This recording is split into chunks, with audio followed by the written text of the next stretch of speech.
ఆంధ్రప్రదేశ్లో జగన్ పాలన ముగిసింది. తెలుగుదేశం, జనసేన, బీజేపీ కూటమికి ఫుల్ మెజారిటీ దక్కింది. చంద్రబాబు నాయుడు 4వ సారి రాష్ట్రానికి ముఖ్యమంత్రి అయ్యారు. తెలుగుదేశం కార్యకర్తలు, చంద్రబాబు అభిమానులు సంబరాలు చేసుకుంటున్నారు. Everything okay. బట్ తర్వాత ఏంటి? ఏం జరగబోతోంది? 5 ఏళ్లు చంద్రబాబు ఎలా పరిపాలన చేస్తారు? చంద్రబాబు 4.0 పాలనపై ఇవాల్టి వ్యూలో పూర్తి వివరాలు చూద్దాం. Welcome to the view. నేను రూపా ఇందుకూరి.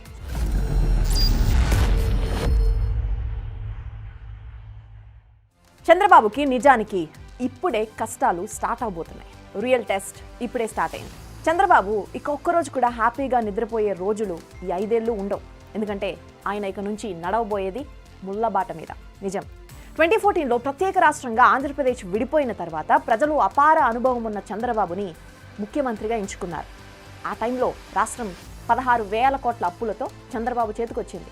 ఇక ఆ తర్వాత 2019 వరకు చంద్రబాబు నిద్రలేని రాత్రులు గడిపారు. ఎందుకంటే ఆదాయం లేని రాష్ట్రాన్ని, హైదరాబాద్ లాంటి రాజధాని లేని ఆంధ్రప్రదేశ్ని చంద్రబాబు ఆర్థికంగా ముందుకు నడపడానికి రోజుకు 16 నుంచి 18 గంటలు పనిచేసి ఒక మార్గాన్ని నిర్మించారు.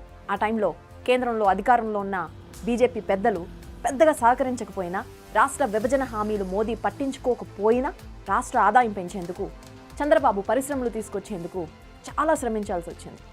రూపాయి ఖర్చు లేకుండా రాజధాని అమరావతి కోసం భూమి సేకరించారు. పోలవరం ప్రాజెక్టు కోసం కేంద్రాన్ని ఒప్పించి నిధులు తీసుకొచ్చి దాదాపు 70% పూర్తి చేశారు. రాజధాని నిర్మాణం మొదలుపెట్టి అసెంబ్లీ, హైకోర్టు, సెక్రటరియట్ నిర్మాణం పూర్తి చేసి 5 ఏళ్ల పాటు రాష్ట్రానికి సరైన ఆదాయం లేకపోయినా ఉద్యోగులకు కష్టపడకుండా 1వ తేదీన జీతాలు వచ్చే ఏర్పాటు చేశారు.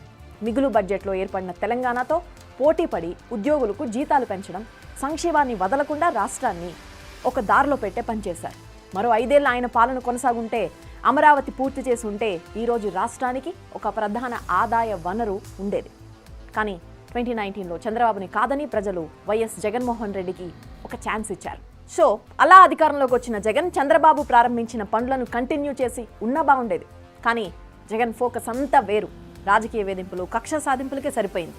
రాష్ట్రంలోని వ్యవస్థలన్నీ దాదాపు నిర్వీర్యం అయిపోయాయి. పోలవరం కాంట్రాక్టులన్నీ ఆపేశారు. రాజధాని అమరావతి కాదని 3 రాజధానులని ప్రజలను మభ్యపెట్టి రాష్ట్ర ఆస్తులను అమ్ముకుంటూ వీలైనంత అప్పులు చేస్తూ కాలం వెల్లదీశారు.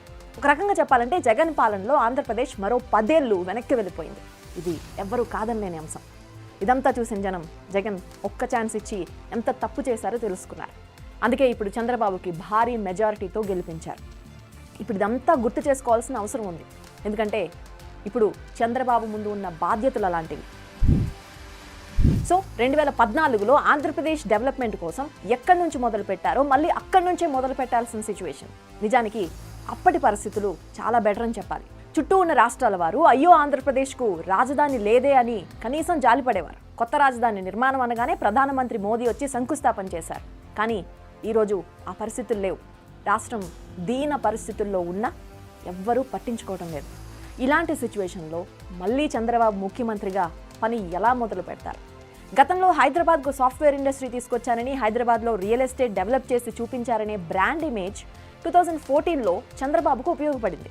అందుకే ఆయన పిలవగానే కియా లాంటి చాలా పెద్ద పరిశ్రమలు ఆంధ్రప్రదేశ్లో పెట్టడానికి ముందుకొచ్చారు. కానీ ఇప్పుడు అలాంటి పరిశ్రమలు ఆంధ్రప్రదేశ్కు వస్తాయా అంటే చాలా కష్టం. ట్రూ. ఎందుకంటే జగన్ 5 ఏళ్ల పాలనలో పరిశ్రమ పెట్టాలని ముందుకొచ్చిన వారు జగన్ దెబ్బకు పారిపోయారు. మరి అలాంటి వారు మళ్ళీ చంద్రబాబు పిలిస్తే వస్తారా? అలా వచ్చి పెట్టుబడులు పెడితే మరి 5 ఏళ్ల తర్వాత మళ్ళీ జగన్ వస్తే వారి పరిస్థితి ఏంటనే భయం వారికి ఆబ్వియస్గా ఉంటుంది కదా. ఇన్ షార్ట్, దీని అర్థమేంటి? ఏపీ బ్రాండ్ ఇమేజ్ పూర్తిగా నాశనమైంది. మరి చంద్రబాబు పరిశ్రమలు ఎలా తీసుకొస్తారు? రాష్ట్రానికి ఆదాయం ఎలా తీసుకొస్తారు? ఎందుకంటే పరిశ్రమలు లేకుండా రాష్ట్రానికి ఆదాయం ఎలా వస్తుంది?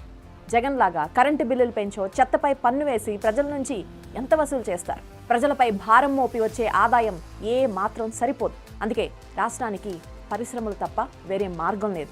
ఆ పరిశ్రమలకు ఇన్ఫ్రాస్ట్రక్చర్ కల్పించాలి, ప్రజల జీవన ప్రమాణాలు పెంచాలి.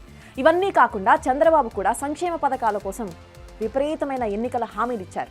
మరి ఇవన్నీ చేయాలంటే చంద్రబాబుకి భారీ నిధులు కావాలి. అంటే మళ్ళీ అప్పులు చేయాలి. కానీ ఆంధ్రప్రదేశ్ అప్పులు ఇప్పటికే 11 లక్షల కోట్ల వరకు ఉన్నాయి. మళ్ళీ అప్పులు కావాలంటే కేంద్రం నుంచి సహకారం కావాలి. ఆ తీసుకున్న అప్పులు ఎలా చెల్లించాలో మార్గాలు చూపించాలి. దానికోసం ముందుగా నాశనమైన వ్యవస్థలన్నింటినీ ఫస్ట్ గాడిలో పెట్టాలి. దానికోసం అవినీతిపరులైన అధికారులపై కఠిన చర్యలు తీసుకోవాలి. అలా చర్యలు తీసుకోకపోతే ఎంత చేసినా లాభం ఉండదు. అయితే కొన్ని విషయాల్లో చంద్రబాబు ఇప్పటికే పనులు మొదలు పెట్టేశారని మాటలు వినిపిస్తున్నాయి. ఇప్పటికే గవర్నర్ సహాయంతో సెక్రటేరియట్ని పోలీసులు స్వాధీనంలోకి తీసుకున్నారు. సెక్రటేరియట్ నుంచి ఒక్క ఫైల్ కూడా బయటకు పోకూడదని ఆదేశాలు జారీ చేశారు. సెక్రటేరియట్లో పనిచేసే ఎంప్లాయీస్ ల్యాప్టాప్స్ని కూడా స్వాధీనం చేసుకున్నారని సమాచారం. ఎందుకంటే అలా జాగ్రత్తలు తీసుకోకపోతే ఏం జరుగుతుందో మనం తెలంగాణ అసెంబ్లీ ఎన్నికల తర్వాత చూసాం. తెలంగాణ ఎలక్షన్ రిజల్ట్స్ రాగానే సెక్రటేరియట్ నుంచి మినిస్టర్ల ఆఫీసుల నుంచి ఫైల్స్ మాయమైపోయాయి. సడన్గా ఫైర్ యాక్సిడెంట్ జరిగాయి. అటువంటి పరిస్థితులు రాకూడదనే చంద్రబాబు ముందస్తు జాగ్రత్తలు తీసుకుంటున్నారు. అందుకే చీఫ్ సెక్రటరీ జవహర్ రెడ్డిని లీవ్పై పంపించేశారు. చంద్రబాబు అరెస్ట్లో కీలక పాత్ర పోషించిన ఏపీసీఐడి చీఫ్ ఎన్ సంజయ్ని ట్రాన్స్ఫర్ చేశారు. ఈ అవినీతి అధికారులకు రాజకీయ నాయకులు అండదండలుంటాయి. వారిని కూడా కట్టడి చేయాలి. రాజకీయ నాయకులు చెప్పుడు మాటలు విని ఏకపక్షంగా వ్యవహరించి అవినీతికి పాల్పడిన అధికారులకు ఇప్పుడు శిక్ష తప్పదు. సరే, ఇవన్నీ ఒకవైపు, రాష్ట్రాన్ని ముందుకు తీసుకుపోవడానికి చంద్రబాబు 5 ఏళ్ల పాటు ముళ్ల బాట మీద నడవాల్సిందే. ఆంధ్రప్రదేశ్ ఆర్థిక అభివృద్ధి సాధించడానికి కేంద్రాన్ని ఒప్పించి రాష్ట్రానికి ప్రత్యేక హోదా, ఆర్థిక ప్యాకేజీలు తీసుకురావాలి. అప్పుడే ఇన్సెంటివ్స్ చూసి పరిశ్రమలు వస్తాయి. ఎన్నికల్లో ఇచ్చిన హామీలు కూడా పూర్తి చేయాలి. మరి ఇవన్నీ చేయాలంటే ఎంతో క్రమశిక్షణతో కష్టపడాలి. ఎన్డీఏ కూటమిలో బీజేపీ తర్వాత 16 మంది ఎంపీలతో టీడీపీ రెండో అతిపెద్ద పార్టీగా ఉంది. అందుకే కేంద్రంలో మోదీ ప్రభుత్వానికి చంద్రబాబు అవసరం చాలా ఉంది. అవసరాన్ని చంద్రబాబు ఒక అవకాశంగా వినియోగించుకుంటాడని ఆంధ్రప్రదేశ్ ప్రజల నమ్మకం. ఇదంతా చేయడానికి 5 ఏళ్ళు సరిపోతాయా? మరో 5 ఏళ్ళు కూడా చంద్రబాబు అధికారంలో ఉండాలి. అప్పుడే పనులు పూర్తయ్యే అవకాశం ఉంటుంది.